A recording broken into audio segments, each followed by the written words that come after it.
World bank के अंदर भी और बिल्कुल वॉशिंगटन डीसी के अंदर टोटल जो है वो भारत की मर्जी चल रही है। आपको फैटफ से भी भारत से पूछ के निकाला गया था और आगे फ्यूचर में भी भारत से पूछा जाएगा कि आप माइंड तो नहीं करेंगे अब पाकिस्तान से बात कर, जिसमें एक शुमाली कमांड होगी जो कि चाइना के अगेंस्ट डिप्लॉय होगी, जिसमें लैंड एयर के मेनली और स्ट्रेटेजिक एलिमेंट्स होंगे।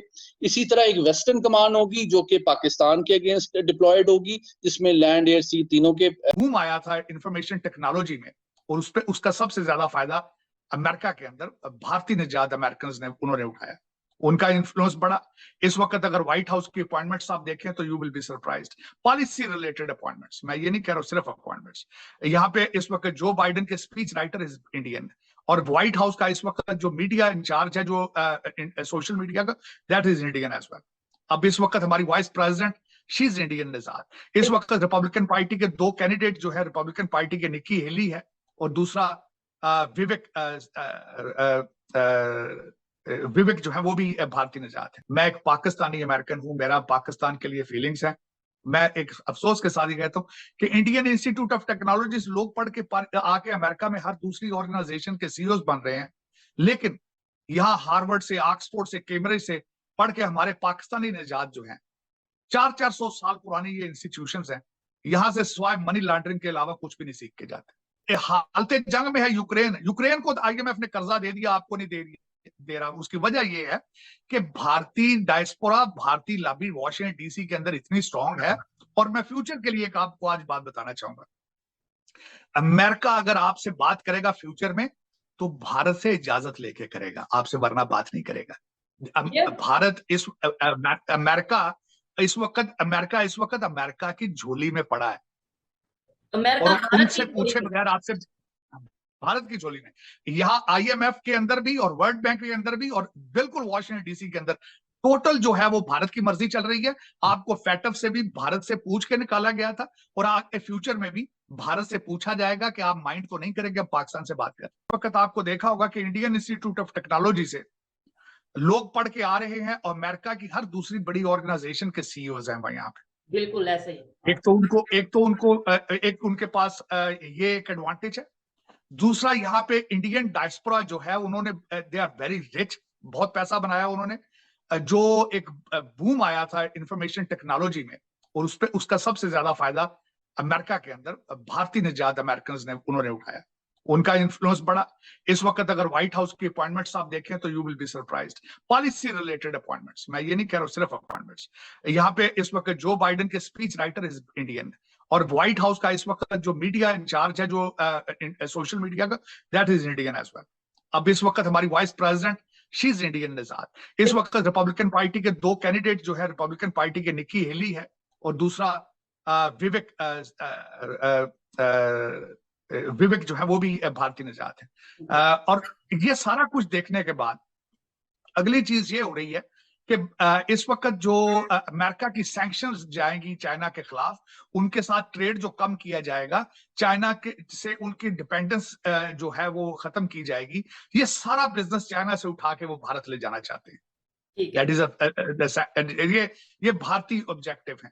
और दूसरा, उसमें सबसे बड़ी बात, अगर आप उनका भारत का आप देखें कि किस तरीके से they are moving towards being a regional power, उसकी मैं मिसाल देना चाहूंगा। एससीओ की चेयरमैनशिप है उनके पास, G20 के अंदर उनका है, ब्रिक्स के अंदर उनकी लीडरशिप है। अगला टारगेट उनका यह है कि यूनाइटेड नेशंस की सिक्योरिटी काउंसिल के अंदर परमानेंट सीट ली जाए। तो ये सारे जो चीजें हैं, नेटो प्लस की उन्हें ऑफर दी गई और उन्होंने कितना डायरेक्टली उस चीज के ऊपर अपना स्टांस रखा कि भाई हम जो सा न्यूट्रल रहना चाहते हैं, हम अभी हमें सूट ही नहीं करती, इंडिया को नेटो प्लस की ऑफर सूट ही नहीं करती। मतलब बड़ी बात है।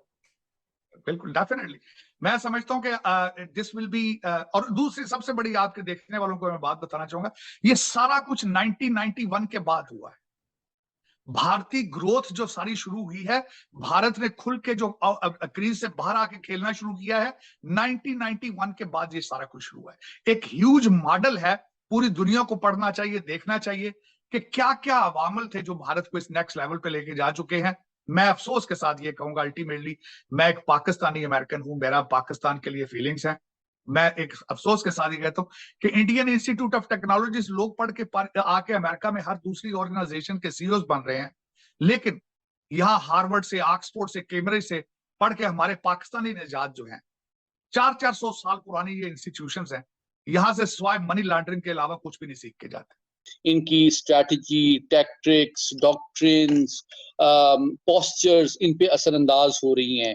और ना सिर्फ कितनी गहरे अंदाज में असरअंदाज हो रही है, मुख्तसरन और जामे बात करने की कोशिश कर रहा हूं मैं, वो जो मुख्तलिफ अफवाज हैं उनके फोर्स पोस्चर, उनकी ट्रेनिंग फिलॉसफी, उनके मोबिलाइजेशन प्लान्स, ऑपरेशनल प्लान की तमाम चीजें रिव्यू की जा रही हैं। एक क्विक एग्जांपल देके मैं अगले पहलू पे आऊंगा। अभी हमारा जो मशरिकी हमसाया है, जहां बहुत लोग आपको फॉलो करते हैं, देखें वो अब 3 कमांड्स बना रहे हैं अपनी, ठीक है, वो अपनी 3 कमांड्स बना रहे हैं जो कि तीनों सर्विसेज को वो इंटीग्रेट कर रहे हैं, जिसमें एक शुमाली कमांड होगी जो कि चाइना के अगेंस्ट डिप्लॉय होगी, जिसमें लैंड एयर के मेनली और स्ट्रेटेजिक एलिमेंट्स होंगे। इसी तरह एक वेस्टर्न कमांड होगी जो कि पाकिस्तान के अगेंस्ट डिप्लॉयड होगी, जिसमें लैंड एयर सी तीनों के एलिमेंट्स होंगे। और फिर एक सदर्न कमांड होगी जो कि मैरीटाइम और तमाम इंडियन ओशन रीजन के हवाले से होगी।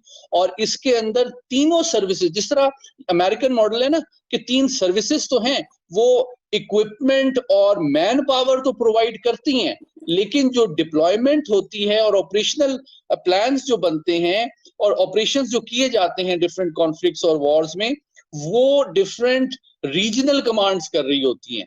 जिस तरह सेंट्रल कमांड से मुराद वो है जो कि पाकिस्तान से लेके मिडिल ईस्ट का सारा रीजन उसमें शामिल है।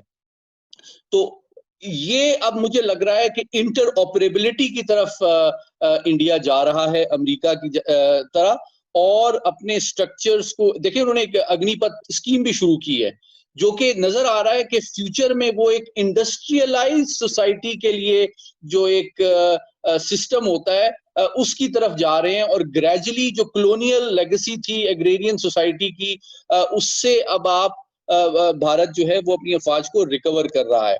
हो चुके हैं, जैसे कॉमकासा और बेका, और इन एग्रीमेंट्स को करने के बाद अमेरिका उस कंट्री पर बहुत ही ज़्यादा विश्वास करता है।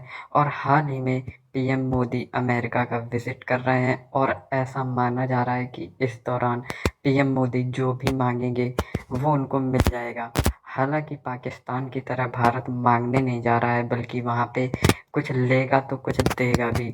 ऐसे में पाकिस्तान की मीडिया का मानना है कि आज पाकिस्तान की जो भी बुरी सिचुएशन है वो भारत की वजह से है। भारत के सीईओज़ बड़ी-बड़ी कंपनीज़ में और मॉनेटरी इंस्टीट्यूशंस में बैठे हुए हैं बड़ी पोस्ट में, और इसी वजह से वो आर्म ट्विस्टिंग कर रहे हैं पाकिस्तान की अपने इंटरेस्ट को सेफगार्ड करने और पाकिस्तान को पनिश करने के लिए। लेकिन पाकिस्तान को ये सोचना चाहिए कि वो आज इन मुसीबतों में अपनी ख़राब पॉलिसीज़ और इग्नोरेंस की वजह से हैं, ना कि भारत या किसी दूसरे देश की साजिश की वजह से।